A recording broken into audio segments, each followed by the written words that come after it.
Good afternoon, or should I say evening, morning. Morning? At any rate, I am the Game Master. Pleased to make your acquaintance. Before we begin, there is something I must tell you. You see, my job is to draw you into this world with my voice and cards, which is why I believe it best for you to play with the sound on. In fact, I insist on it. However, as you can see, my voice is subtitled, so you can always read along as well. Now then, are you ready? Let's begin. Welcome to Voice of Cards. You are about to take the first steps of your adventure. Through a realm of sword and sorcery you will travel, battling bloodthirsty monsters as you strive to realize your ambitions. I have every faith you will accomplish great things here.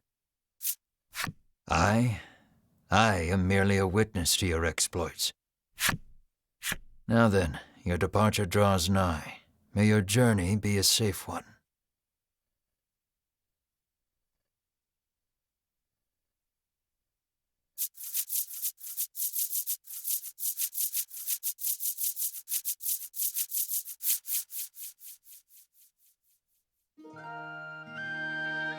This is Castle Advent. Queen Nilla reigns over the kingdom from within its walls.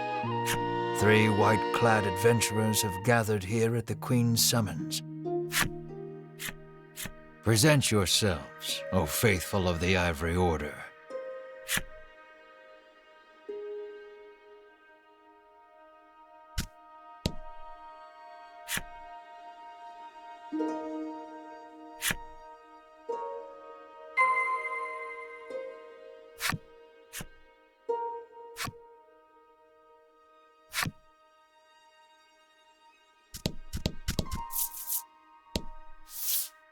From upon her throne, the Queen regards the adventurers. So you are disciples of the Order. The youngest of the 3 steps forward. She holds herself with well-born grace. I am Winifred of the Ivory Order, Your Majesty, she says. I lead this fellowship. She bows, glancing to her 2 companions. In response, the stern-looking one inclines his head and brusquely names himself Berwin.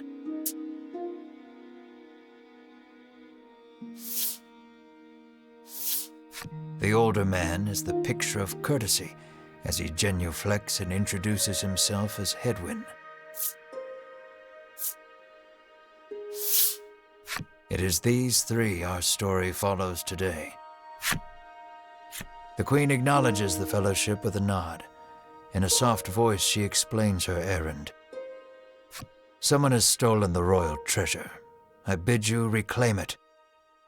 Under normal circumstances, I would entrust this to my soldiers, but I do not wish to spread thin my forces with the recent monster troubles. It seems the troubled Queen is judged she can entrust this matter to none but the Ivory Order, beloved of the people and unmatchable in battle. It is our honor to serve you, Your Majesty, and thus the quest falls to the Fellowship. Short of any clues that could lead them to the culprit, however, they press the Queen for further information.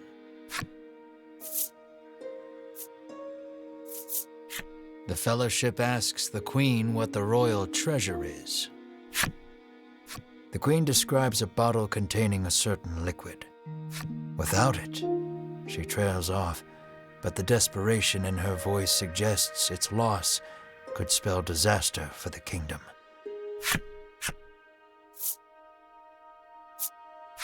The Fellowship asks the Queen if she knows anything about the thief.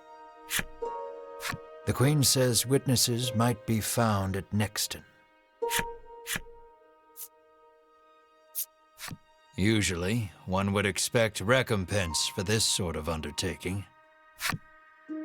As demanding a reward would go against the tenets of the Ivory Order, you hold your tongue. The Queen, however, has already said she will reward the Fellowship with whatever they desire. It seems the royal treasure is just that important. Pray tarry no longer here. I await news of your success. The Fellowship bows and takes their leave.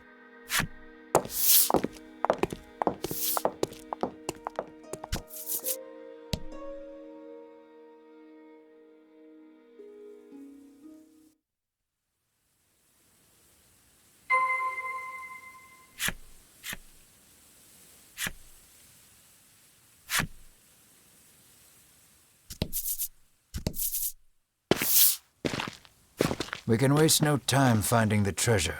Winifred strides toward town. Wait, cries Berwin, blocking Winifred's path. A monster. You dare stand in our way? Hedwyn scowls at the foul creature. It lunges at the Fellowship.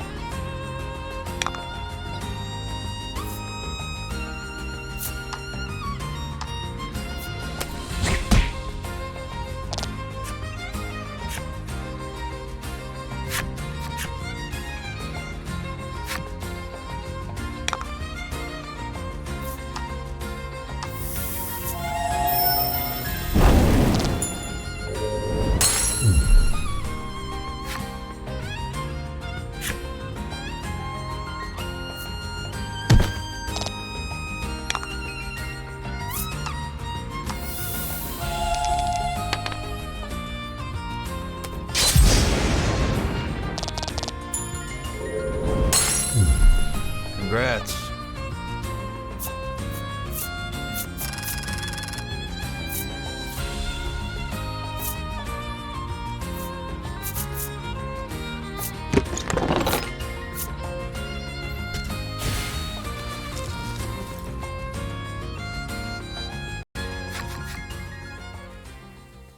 Winifred heaves a disgruntled sigh as she smooths her rumpled garb.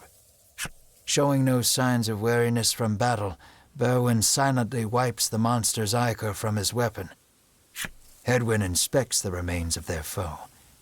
The Queen spoke true, he mutters, his face masked in contemplation. Winifred gives a grim nod at his words. Mayhap the treasure's theft and the monster's behavior are connected somehow. First things first, the Fellowship needs to gather more information. To Nexton, they set their sights.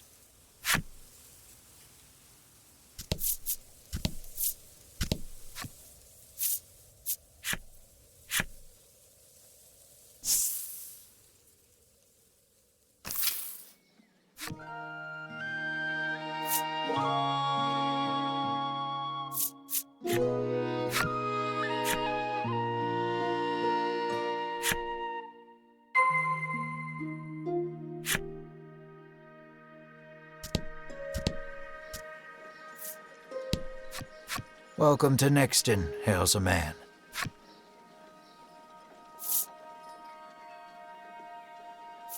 The Fellowship asks if he's heard anything about the theft of the royal treasure.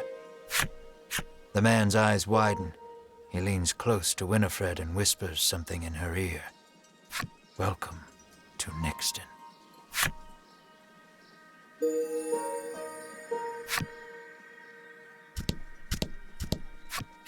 How may I help you? The proprietor inquires.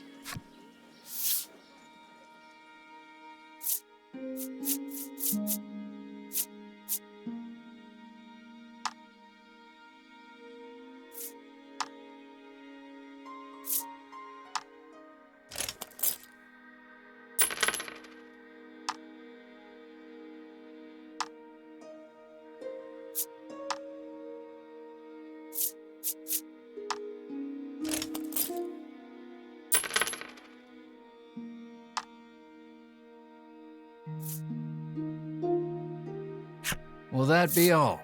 The proprietor asks.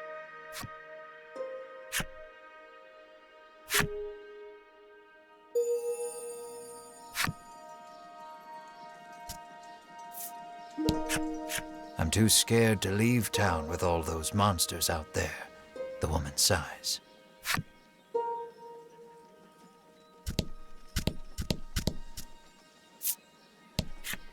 The man helpfully advises you take the opportunity to purchase equipment and curatives while you are in town.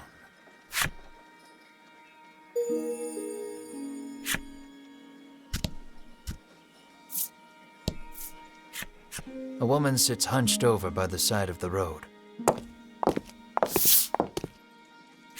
Upon catching sight of the Fellowship, she calls out for their aid. She's sprained her ankle and needs you to take her to the nearby apothecary.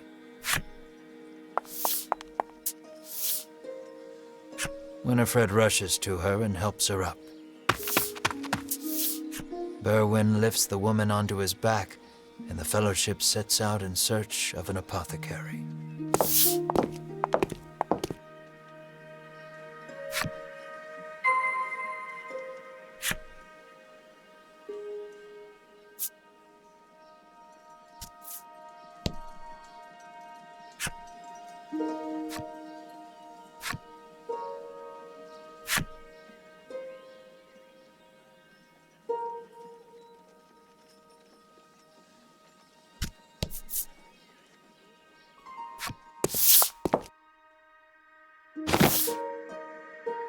You arrive at the apothecary.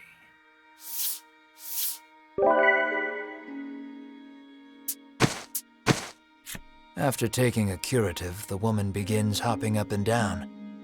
Nothing holds a candle to Ivory Order medicine, she beams. She turns to the Fellowship, her eyes widening in surprise. You three. It seems she's only now realized the Fellowship are disciples of the Ivory Order. The woman takes each of their hands in turn, thanking them for their service. The Ivory Order is famous for providing medical supplies throughout the realm, and indeed the wider world.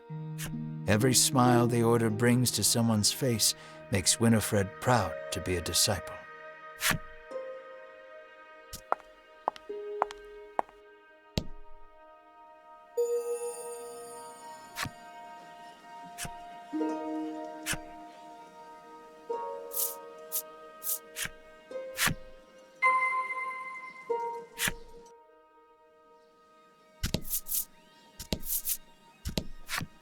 The man claims he saw a suspicious someone leaving the castle grounds carrying what looked to be a medicine bottle.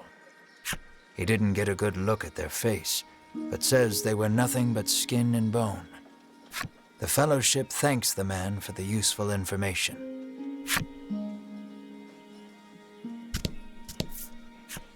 The woman begs the Fellowship for their autographs.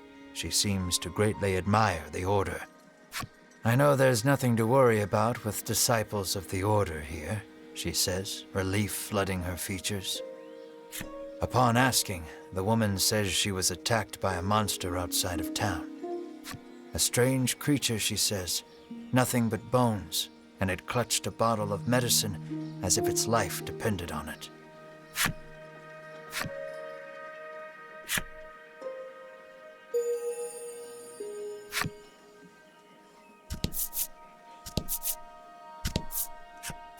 Apparently, there's a monster lurking around the outskirts of town stealing medicine, and only medicine. Rumors claim the monster fled to the west. Thanks to the information gleaned from the townsfolk, the Fellowship is all but certain of who has stolen the royal treasure. The first clue was the Queen's description of the treasure, a small bottle containing a certain liquid.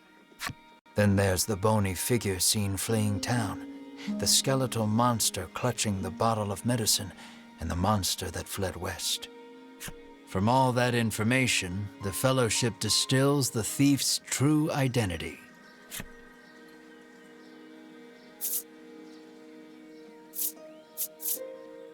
Realization strikes Winifred. I know who our thief is. The monster made of bones, Hedwyn interjects. The one that fled west. Berwin nods in agreement, as if to say, another sage pronouncement from the great and wise Hedwyn. Winifred clears her throat, proclaims that the Fellowship shall head west, out of town, and walks off.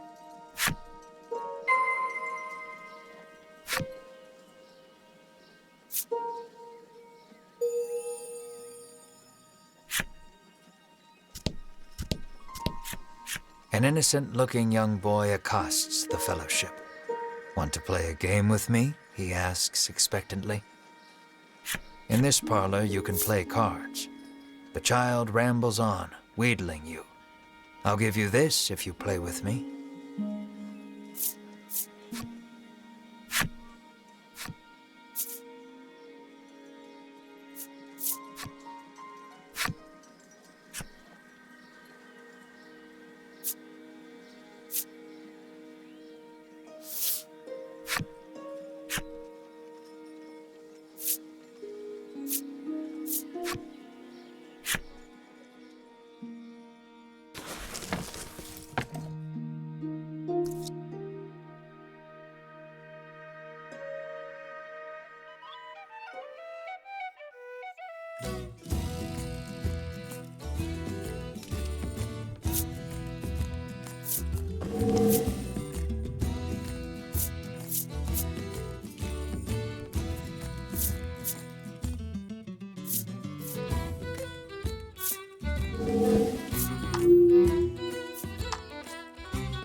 Thanks for playing, the boy squeals. He hands over the medicine bottle as promised.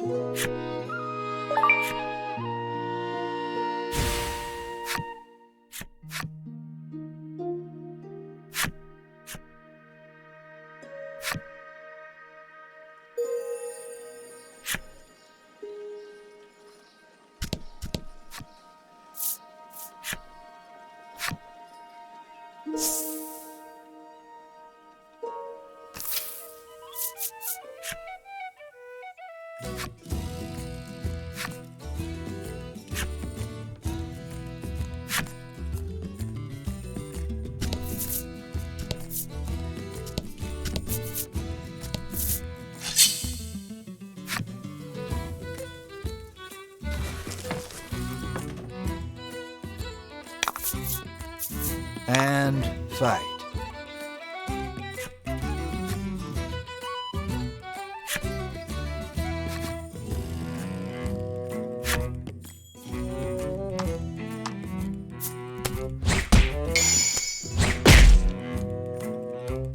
Oh?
A bizarre rock appeared.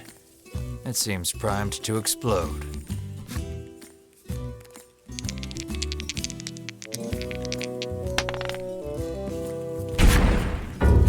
The bizarre rock transformed into an aqua rock.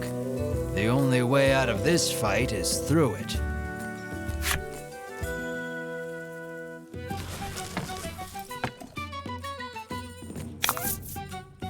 And fight.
Fellowship moves westward, only to be unnerved by the sight of a human figure moving through the trees.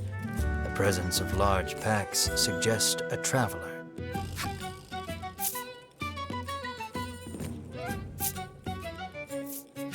I beg your pardon, but did you catch sight of a monster fleeing west? Winifred inquires. He gives her a puzzled look. There's nothing out there but the sea, he says. That and a cave full of monsters on the opposite shore. I suspect you might find your quarry there.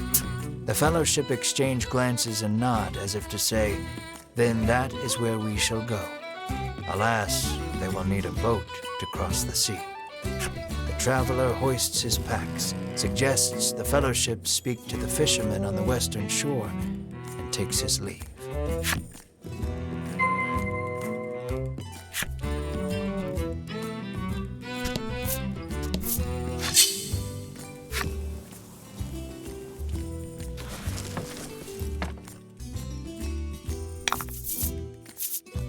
Rout the enemy.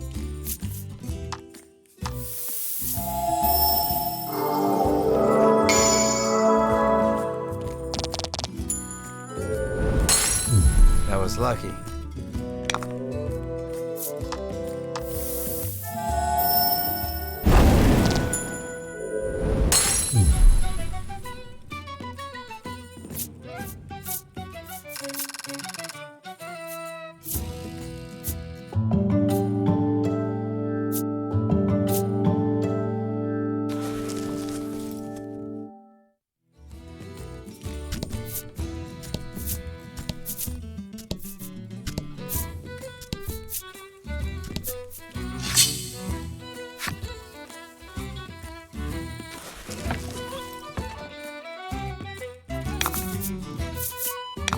And fight.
Let's not go there just yet. I haven't quite finished the story for that section, you see.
About the enemy.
You did great.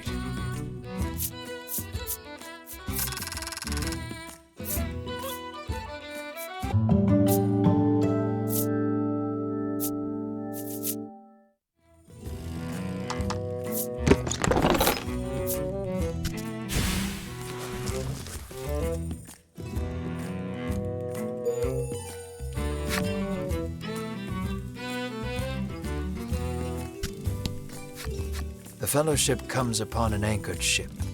Close by, a fisherman of exquisite physique hauls a net out of the water, his muscles rippling. This is no time for lustful reverie. Winifred races to his side and asks that he give the Fellowship safe passage aboard the ship. That vessel is cursed, the fisherman mutters, trembling.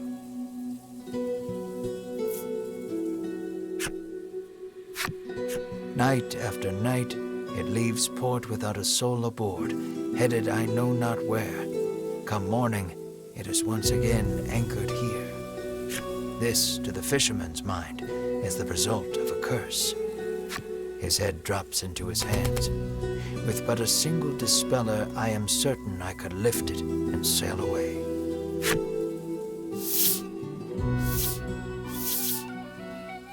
Winifred hands the despairing fisherman a dispeller and asks again for safe passage to the cave beyond the sea. The fisherman snatches up the concoction, so delighted that his pectoral muscles begin twitching. The Fellowship politely ignores this fact. He opens the bottle and proceeds to douse the ship.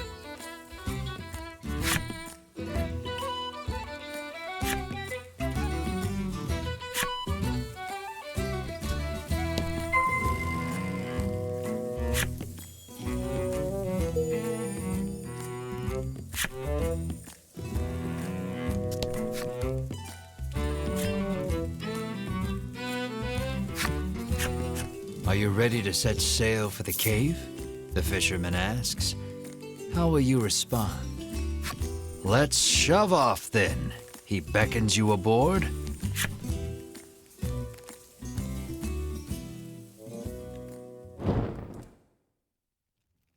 The Fellowship arrives at the mouth of a dank cave, its damp, rocky expanse threatening to swallow them.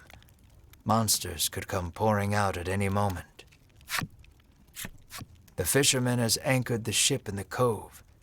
Come back here when you're ready to return to the mainland, he says.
Don't hold back.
Let's do this.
Rout the enemy.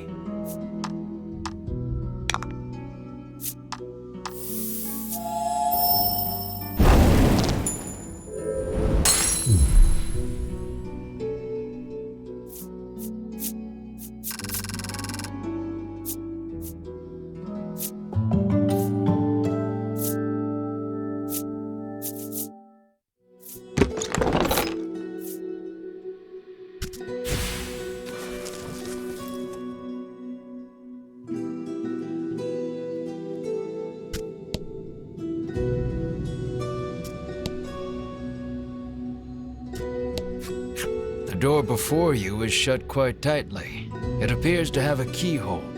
The simple key may be of use here.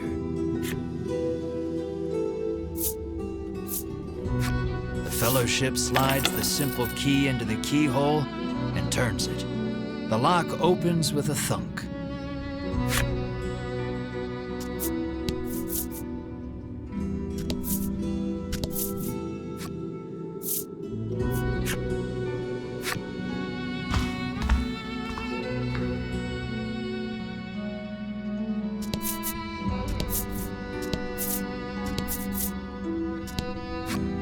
An iron door towers before you.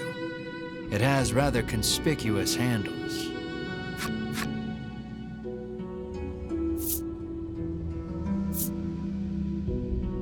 Berwin pushes the massive handles against the door with all his might. It moves not an inch. Berwin gives the door a roundhouse kick out of pure frustration. As his foot connects, the door trundles to the side. So it was one of those sliding contraptions.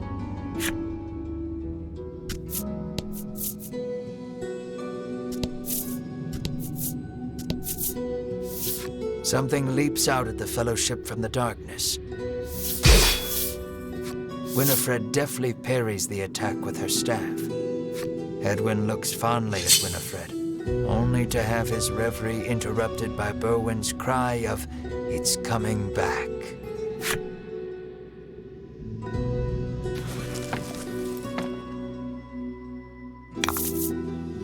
Don't hold back.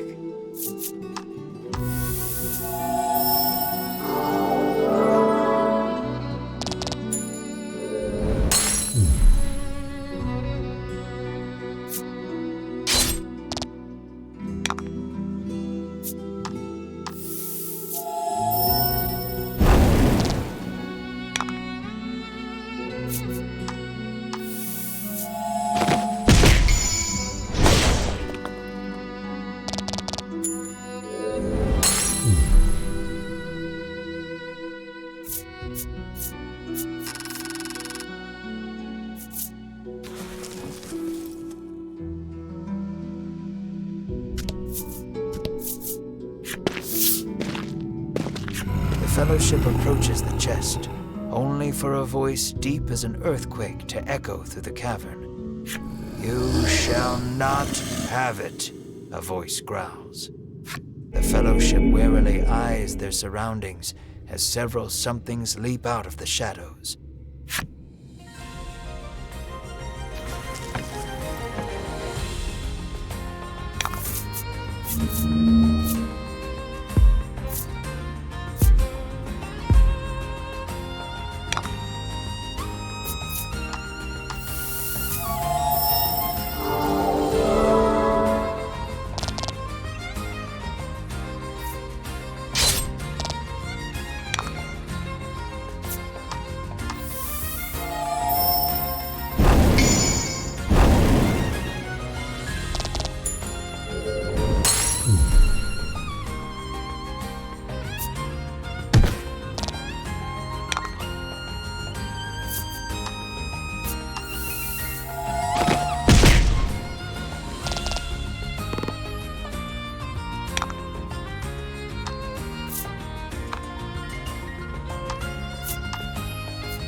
Good work.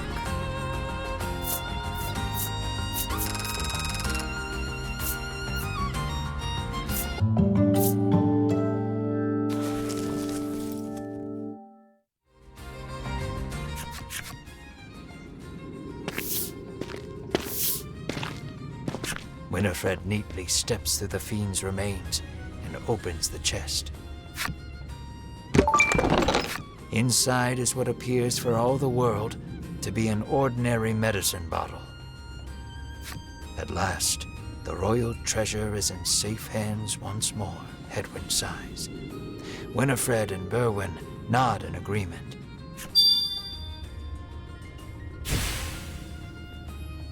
Treasure in hand, the Fellowship exit the cave, exulted.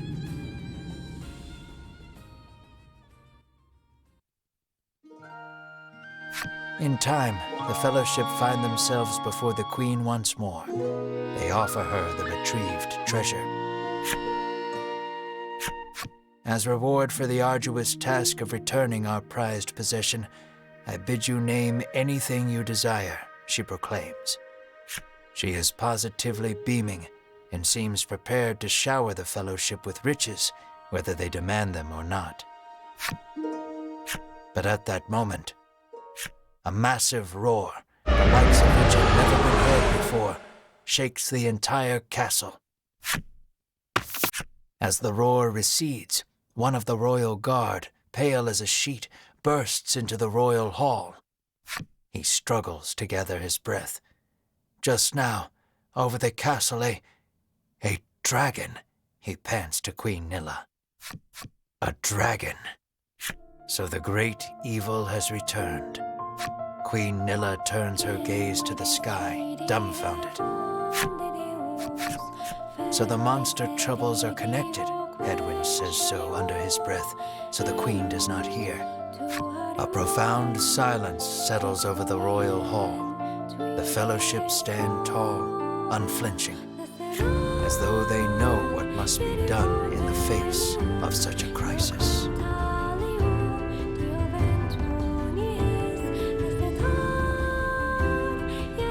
What will become of the land now that the dragon has returned? I'm afraid that will have to wait. We're all out of time for this portion of the adventure. Don't you worry. We'll continue the tale another time. I look forward to our next session. Until then, I bid you good day. Farewell, friend.